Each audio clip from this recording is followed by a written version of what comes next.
One of the most damaging patterns in relationships is the cycle of giving more than you receive. At first, it may look like generosity, like the natural overflow of affection, but slowly it becomes something else entirely, self-abandonment, disguised as love. When one partner gives endlessly while the other takes without offering balance, the relationship begins to tilt into dependency. What was once care transforms into obligation, and what was once intimacy becomes exhaustion. A woman caught in this cycle often convinces herself that if she just gives a little more time, more patience, more sacrifice, then the bond will finally feel whole. Yet the truth is that no amount of overgiving can fill the void left by a partner who does not reciprocate. Carl Jung would describe this dynamic as the projection of the shadow, particularly the shadow of the feminine that unconsciously seeks a savior. A woman may believe that through her sacrifice she will heal, transform, or complete the other. But this projection is a trap. It places the burden of worth outside herself and ties it to another's response. Instead of giving from fullness, she gives from fear, the fear of not being enough, the fear of being left behind, the fear that love must always be earned.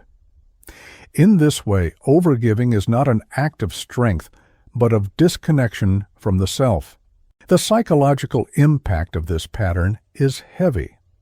The more she gives without return, the less seen she feels. Her efforts, instead of bringing closeness, create distance. The partner grows accustomed to her sacrifices, and what once seemed extraordinary becomes expected. This expectation corrodes her self-esteem because she begins to wonder why her devotion is never enough. Love that was meant to nourish now leaves her empty. The act of pouring herself out becomes the very reason she feels invisible. Everyday life provides countless examples of this cycle. A woman rearranges her schedule again and again for a man who never adjusts his. Another spends hours listening, comforting, and encouraging, only to find no one listening when she herself needs support. Another sacrifices her own dreams to sustain someone else's, believing that love means choosing him over herself. These are not isolated acts of kindness. They are symptoms of a pattern that drains vitality, and the longer it continues, the more difficult it becomes to remember what mutuality feels like. Breaking this cycle requires courage, but not hardness. The point is not to close the heart, but to restore balance. A woman must learn to pause before giving, to ask herself, am I offering this out of love or out of fear of losing love? She must relearn the art of reciprocity, where affection flows in both directions. This may mean setting new rhythms in the relationship, speaking openly about her needs, or allowing herself to receive without guilt. Each small act of balance restores dignity and reminds her that love is not measured by sacrifice, but by exchange. This shift aligns with Jung's understanding of individuation. When a woman withdraws her projections, she stops seeking salvation outside herself and begins to see her own wholeness. She recognizes that she is not a healer of others at her own expense, but a complete being worthy of balance. In this recognition, she ceases to confuse depletion with devotion. Her heart becomes free to love from choice rather than compulsion. Ultimately, breaking the cycle of giving more than you receive is about reclaiming self-respect. It is a declaration that your presence, your effort, and your tenderness are too valuable to be poured endlessly into emptiness. By restoring balance, you protect your dignity without losing your softness. And in that balance, love transforms. No longer a weight that drains, but a bond that sustains. Another destructive pattern that erodes self-respect is the silent tolerance of disrespect. It rarely begins with grand betrayals. Instead, it shows up in small gestures, an eye roll when you speak, a dismissive comment brushed off as a joke, a lack of acknowledgement for your effort. At first, These moments may feel too minor to confront, but over time they accumulate. What you allow once becomes a precedent. What you excuse repeatedly becomes a pattern. And soon, silence turns into consent, teaching the other person that your dignity can be overlooked without consequence. Carl Jung would describe this as the shadow of conformity, the tendency to suppress one's discomfort in order to preserve harmony. A woman may ignore these subtle acts of disrespect because facing them feels risky. She fears conflict, abandonment, or the accusation of being too sensitive. Yet by denying her instinct, she betrays her own truth. The longer this shadow is ignored, the stronger it becomes, until the relationship no longer rests on respect, but on resignation. By refusing to name the harm, she allows it to grow. The psychological cost of tolerating disrespect is immense. Slowly, the woman begins to question her own perceptions. She wonders if she is overreacting, if her boundaries are unreasonable, if silence is the only way to keep peace. This self-doubt chips away at confidence. Each time she swallows her voice, she reinforces the belief that her needs are negotiable. What began as small sacrifices of dignity eventually turns into an identity shaped by silence. And the cruel paradox emerges. The more she tolerates, the less she is valued. Everyday life illustrates this erosion vividly. A woman laughs nervously when her partner belittles her in front of others. Another accepts repeated lateness without acknowledgement or apology, telling herself he is just busy. Another stays quiet when her feelings are mocked because she fears being called dramatic. In each case, the silence is louder than words. It communicates not only to him but to herself that her dignity can be dismissed. Over time, this dismissal becomes the very soil in which the relationship stands, barren and unworthy of growth. Breaking this pattern requires reclaiming the voice that silence suppressed. It does not mean responding with aggression, but with clarity.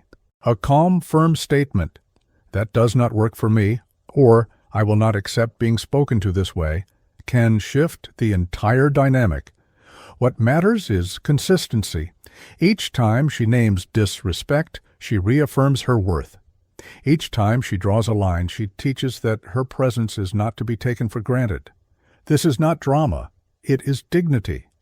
This stance embodies the archetype of the guardian. The guardian protects what is sacred, and in this case, the sacred is her essence. By honoring her intuition and refusing to ignore small acts of disrespect, she shields her soul from erosion. She becomes her own defender, not waiting for validation to confirm her value. This clarity does not harden her, it preserves her. She remains warm and open, but she refuses to let warmth be mistaken for weakness. Ultimately, breaking the pattern of silent tolerance is about choosing truth over comfort. It is recognizing that peace built on self-erasure is not peace at all, but captivity.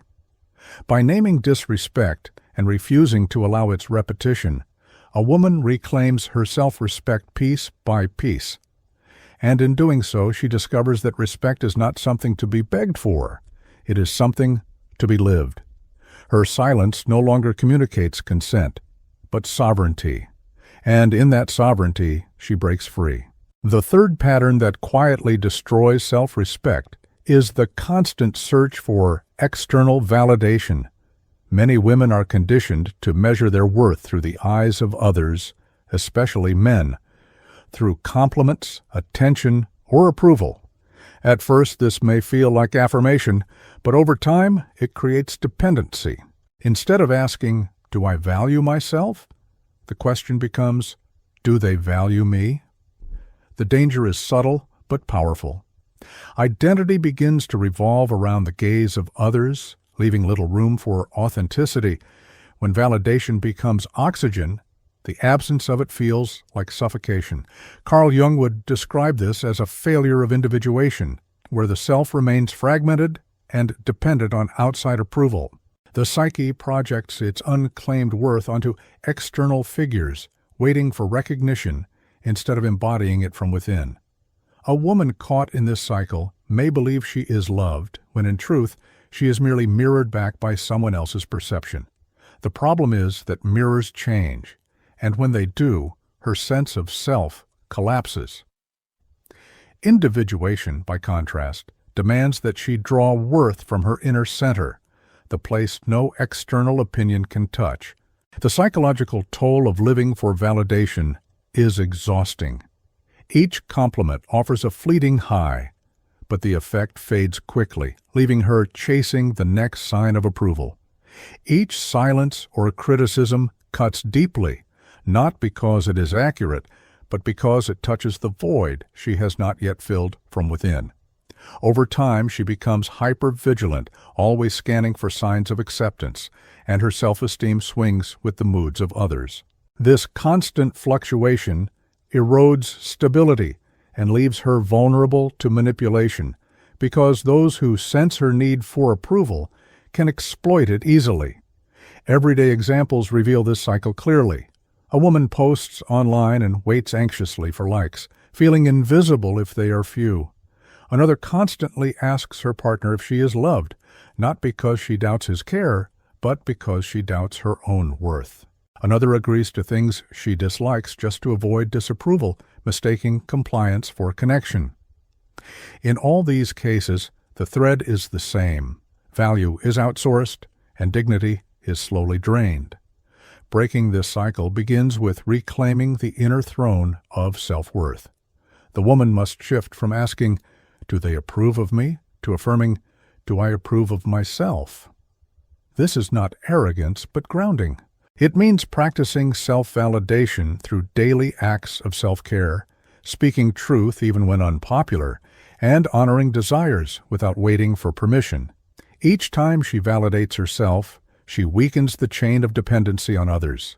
Slowly, her sense of worth begins to stabilize, no longer at the mercy of someone else's approval. This reclamation embodies the archetype of the queen. The queen does not bow to be accepted. She stands in her center, radiating authority that does not beg. Her worth is not determined by how many admire her, but by her alignment with her own truth. When a woman steps into this archetype, she discovers that she no longer fears rejection, because her essence is already affirmed.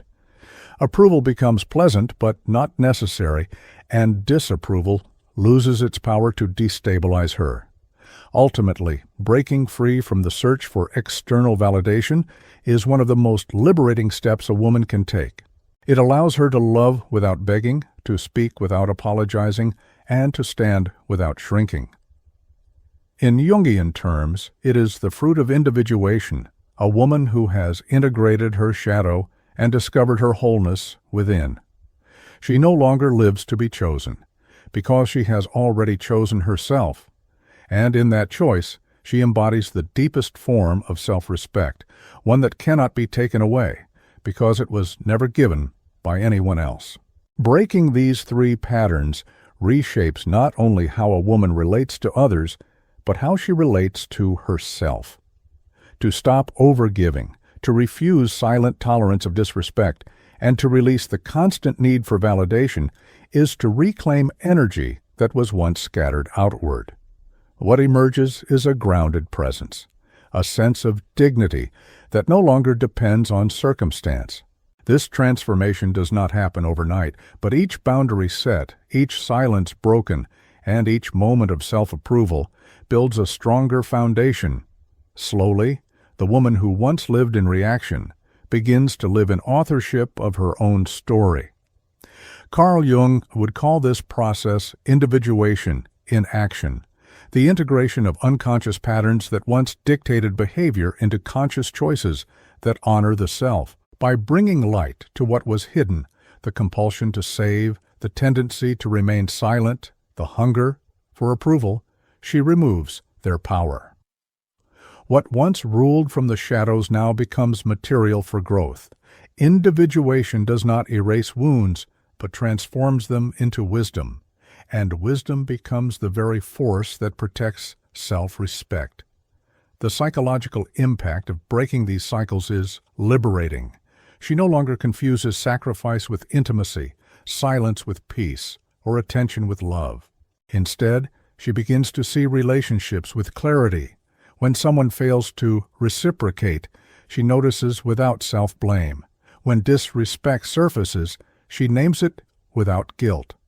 When validation is withheld, she does not crumble because her sense of worth is rooted within. This steadiness communicates confidence to others, and confidence becomes magnetic. What once drained her now refines her. Everyday life reflects these changes in small but powerful ways.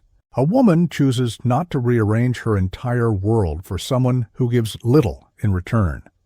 Another calmly addresses a dismissive comment, refusing to let it pass as a joke. Another wears what she loves, pursues what excites her, and no longer waits for permission to feel radiant. These actions may seem ordinary, but they are revolutionary for someone who once lived defined by others. They are the proof that patterns can be broken and that dignity can be restored. The archetypes of the guardian and the queen converge here. The guardian preserves her energy, ensuring that her love does not flow into emptiness. The queen holds her center, demanding respect not through force, but through presence. Together, these archetypes illustrate the balance of protection and authority that defines a healed woman. She does not harden her heart. She strengthens her boundaries. She does not reject love. She filters it. And in doing so, she creates space for connections that are worthy of her. The paradox is that by breaking these patterns, she does not lose love. She invites better love. What once kept her entangled in cycles of depletion now becomes the foundation of discernment. She is no longer available to anyone who seeks to exploit her generosity, her silence, or her insecurities. Instead, she attracts relationships that honor her fullness because she herself honors it first. Her self-respect does not repel intimacy, it redefines it. Ultimately, the act of breaking these three patterns is not merely about protecting dignity, but about reclaiming life. It is the moment a woman decides that love must never cost her essence. Jung would say that this choice reflects individuation fulfilled, the courage to live aligned with the self rather than in bondage to the shadow. And in that alignment, she becomes not only more respected, but more radiant. Because nothing is more magnetic than a woman who has chosen her self-respect over repetition, and in doing so, has chosen herself. The final step in breaking these patterns is realizing that self-respect is not negotiable. It is the foundation of every relationship, including the one you hold with yourself. A woman who learns to end the cycle of overgiving, who refuses to remain silent in the face of disrespect, and who releases the need for constant validation, discovers a new kind of freedom. She no longer spends her days chasing affection, approval, or scraps of attention. Instead, she lives from her center, offering love without erasing herself. This shift is not only powerful, it is rare. And because it is rare, it is magnetic. Carl Jung described individuation as the process of returning to wholeness, of reclaiming the pieces of ourselves we once gave away in order to belong. For women, this means taking back the energy once lost in sacrifice, reclaiming the voice once silenced, and anchoring worth where it always belonged, within. By integrating these truths, she is no longer defined by old wounds or unconscious fears. She steps into relationships not as half searching for completion, but as whole, choosing from strength. This transformation does not remove vulnerability, but it protects dignity, ensuring that intimacy enhances rather than diminishes her. The psychological impact of this realization is profound. She begins to trust her instincts again, no longer doubting whether her boundaries are too much. She learns that respect is not earned by endurance, but demanded by presence. She recognizes when love is mutual and when it is performance, and she no longer confuses the two. In place of insecurity, there is clarity. In place of exhaustion, there is peace. And this peace becomes her power, drawing others to her precisely because she does not need them to define her. Daily life offers countless examples of this shift. A woman who once begged for attention now withholds her energy from anyone who takes her for granted. Another who once allowed small slights to pass unchallenged now names them with calm firmness. Another who once relied on external praise to feel beautiful now dresses, speaks, and lives in ways that delight her first. These are not acts of rebellion, but of renewal. They are proof that self-respect, once reclaimed, touches every corner of life. This is where the archetype of the sovereign queen emerges in its fullness. She no longer rules from fear, but from alignment. She is approachable, but not available to disrespect. She is tender, but not expendable. She does not beg to be chosen, because she has already chosen herself. Those who enter her life must meet her where she stands, with reciprocity, with reverence, with authenticity. Anything less dissolves in the strength of her presence. The paradox is that the more she insists on self-respect, the more capable she becomes of deep, lasting love. By refusing to repeat patterns that diminish her, she creates space for relationships that honor her truth. What once felt like risk, saying no, walking away, speaking up, now becomes her greatest strength. In protecting herself, she protects the possibility of love that is real. And in this way, her dignity does not close doors, it opens the right ones. Ultimately, breaking these three patterns is about much more than relationships. It is about stepping into a life where self-respect is the unshakable ground beneath your feet. Jung would say that this is the fruit of individuation, the courage to live whole and undivided, even in the face of loss. For the woman who chooses this path, love is no longer a transaction that costs her essence. It becomes a meeting of equals, a space of freedom and reciprocity. And in that space, she discovers the rarest truth of all, that the deepest love begins with honoring herself.